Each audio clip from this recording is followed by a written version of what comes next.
Père, du Fils et du Saint-Esprit, un seul Dieu. Amen. Chers téléspectateurs, comme chaque semaine, je vais vous raconter 5 histoires de la série « Il était une fois » qui abordent différents thèmes sous un jour souvent ludique dont nous pouvons tirer de bonnes leçons spirituelles et morales. J'espère de tout cœur que ces histoires sauront contribuer à votre bien spirituel.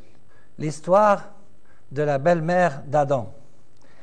Est-il vrai qu'Adam était l'homme le plus heureux de toute la planète parce qu'il n'avait pas de belle-mère?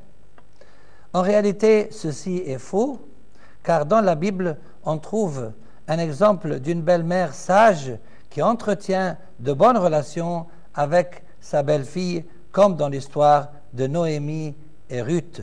Vous pouvez lire leur histoire dans le livre de Ruth dans la Bible. Une autre histoire, le lait rouge. Un célèbre écrivain avait pour habitude de boire du vin rouge durant la journée. Un prêtre l'aperçut un jour de loin avec ce qui ressemblait à une grande bouteille et lui posa la question suivante. « Mais que tenez-vous donc entre vos mains ?»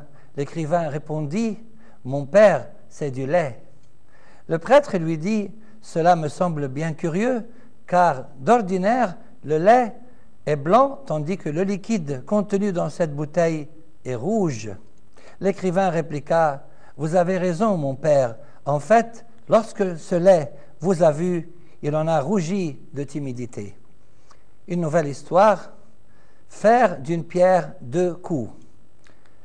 Un homme demande à sa femme « Qu'est-ce qui te ferait plaisir comme cadeau d'anniversaire de mariage? Plutôt un manteau de fourrure ou un voyage en Suède ?»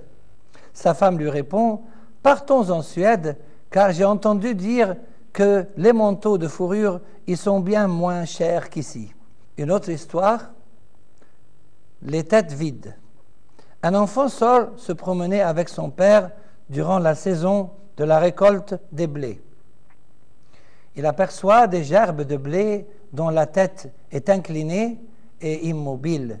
Parmi celles-ci se trouvent quelques gerbes redressées. L'enfant demande à son père « Pourquoi ces gerbes sont les seules à avoir la tête haute ?»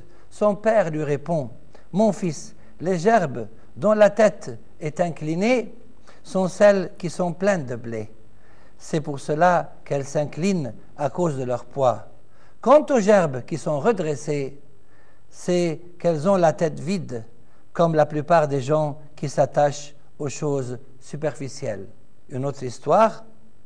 Lequel de tes enfants? Un jour, une voisine posa la question suivante à une mère. Lequel de tes 2 enfants a le plus besoin de toi?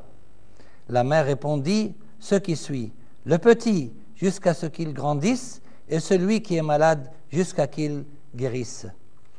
Je vous dis à la semaine prochaine pour 5 nouvelles histoires et gloire à Dieu maintenant et pour les siècles des siècles.